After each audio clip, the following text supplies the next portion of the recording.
5, 4, 3, 2. Ah! Are you ready? Already. Alright. No.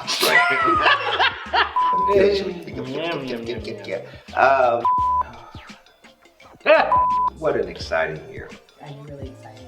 Am I not excited this video? No, Are we doing this? because it makes noise. And Okay. It's hard to... Bam! Stop it. Get your hand out my pocket. Hello everyone, my name is Guillaume Smith. I am an associate pastor. He is so goofy. Hello everyone, my name is Guillaume Smith. I am an associate pastor here at Growth Point Church. And I'm Mario J. Rafford. I'm the lead pastor here at Growth Point Church. This chair feels like hell. It's hot up here. Wow. Yeah. It's partly light. What an exciting year this has been. This at Growth Point, we have had over 75-ish. people that have been first-time guests at the church. We have had people join that have been between the ages of 13 and 74, which always makes me excited because I love not just that we're a strong base as far as young, but we also have a lot in our older category too. I guess it's my turn. Yes. We believe in reaching people at every point. So when we get people that's coming from different areas, everyone has a different story, and we can help each other out with our different experiences. I find that to be great here at Growth Point. One thing we did this year that I thought was really exciting. We used to do something called Operation Serve. And it wasn't successful because no one knew what it was. So we changed it this year to Rock the Block. And everybody wants to come to a party. Who doesn't want to come to a party? Even those of us who can't dance want to come to a party. It was a community event to be able to reach those who didn't know we were here, as well as to be able to provide fun and entertainment and food. I remember when the DJ came, he was playing Phrases What I Do. Oh. And I was like, whoa, whoa, whoa, whoa. Yeah. And he was like, he said, I thought this was a church function. I said, this is a community function. Turned down for what? It was a wonderful function to be able to share the love. That's what we were trying to do, to share the love of Christ with people without the, come join our church thing. It was just fun. We did trunk or treat this year. Lots of people were lined up. Started at 7, people were lined up at 6:30, 6:45 before it even started, and we ran out of candy, so that means we're gonna have to have more candy and more trunks next year. The people were very happy about the trunk or treat. They just kept saying, this is so nice, this is so nice. And they were just happy to have a safe environment for their children. And it actually felt good to be able to provide that and to see people not being scared, to come out and meet new people, and also it helped the community to come together. And it was just good to see all the smiling faces and the kids in their costumes also. We're here to serve the community and do all that we can to help everyone to stay connected, not only to God, but to the community and, get what they need in the world.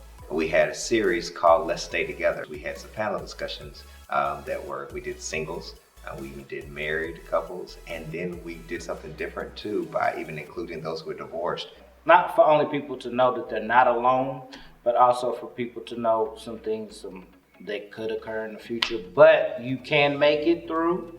And there are people who are here to talk to you. This year we wanted to really stretch our faith and believe for our Above and Beyond Sunday, which is a Sunday that we center around giving towards the vision that we have of our church, as well as we partner to give to other churches. This year our goal was $10,000.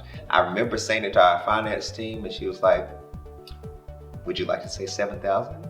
Or maybe 5, 6. We put it out there and kept saying it, and on the first Sunday in December, I walked away, and it was funny because it was a Sunday that a lot of people were not even here. Right. So people were gone, and I was up there preaching like, Lord, faith don't fail me now. But that Monday she called me and she said, well, Pastor, we didn't reach our goal. We didn't make 10,000. I said, well, okay, well, we tried. She said, we over exceeded $10,000. And to God be the glory. I'm so proud of our church. Lives were impacted by that. And that really matters to me, that people rallied around the vision and believed in that. So I'm really, really excited for next year in 2020 when I say our goal is 100,000.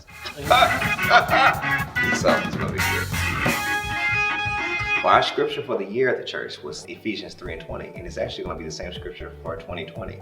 Now to him who is able to do exceeding abundantly above all that we can ask or think according to the power that works inside of us. And I do believe that he did exceed and do above what we could have asked or thought. There are things that have happened this year, and the people that God has brought has exceeded even some of my expectations. Things that I didn't know that the person recording this right now was going to be here, or it's just things that God sees a vision.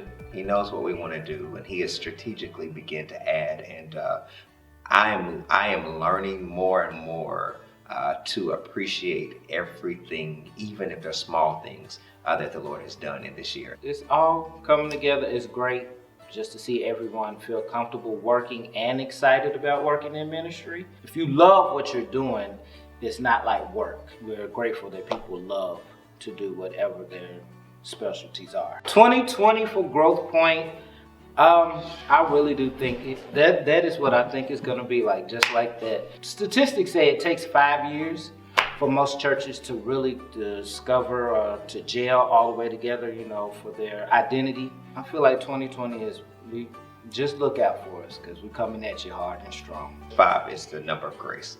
And of course, anytime you talk about grace and the favor, that's always a year of receiving or operating in an area beyond your abilities. I believe that for the 5 years that we've been established, we've been operating in the grace of God, and God has given us grace to do things that we could not have normally done. I do believe that as far as 2020 is concerned, it is a year that to whom much is given, much is required. And we are recalibrating, and as you always have to do in a good business or a good organization, you have to look at your vision again, look at your mission again, and see what's working, what's not working. And one of the plaguing questions that I always ask myself, and I have to ask myself often, if we broke, would we know how to fix it? So we are in that process now of making sure that as we grow, and whatever that looks like, and however God does and blows on that, that we have the infrastructure and we have the people that are there that are really able to help us move forward, because it can't move forward just on good music and a message.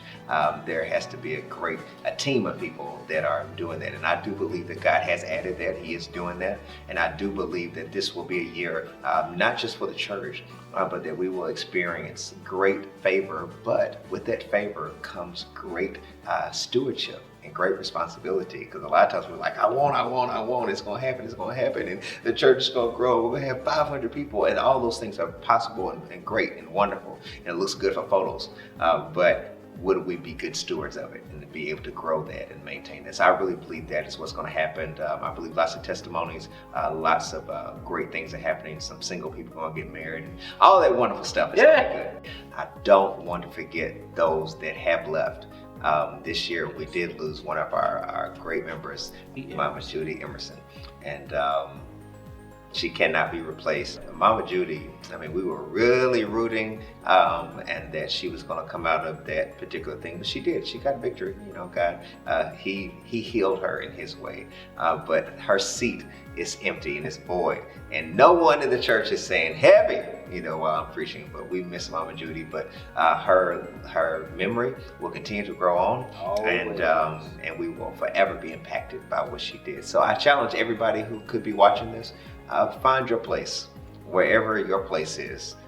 It doesn't have to be on the stage, it doesn't have to be behind the camera, but you have a place. You are here for a reason, and you are what is important about Growth Point. And we need you to be right where you're supposed to be, so that we can grow this thing and take it to every home and every household and every place that we have not been yet, that you're going to help us get there. I think I answered that good.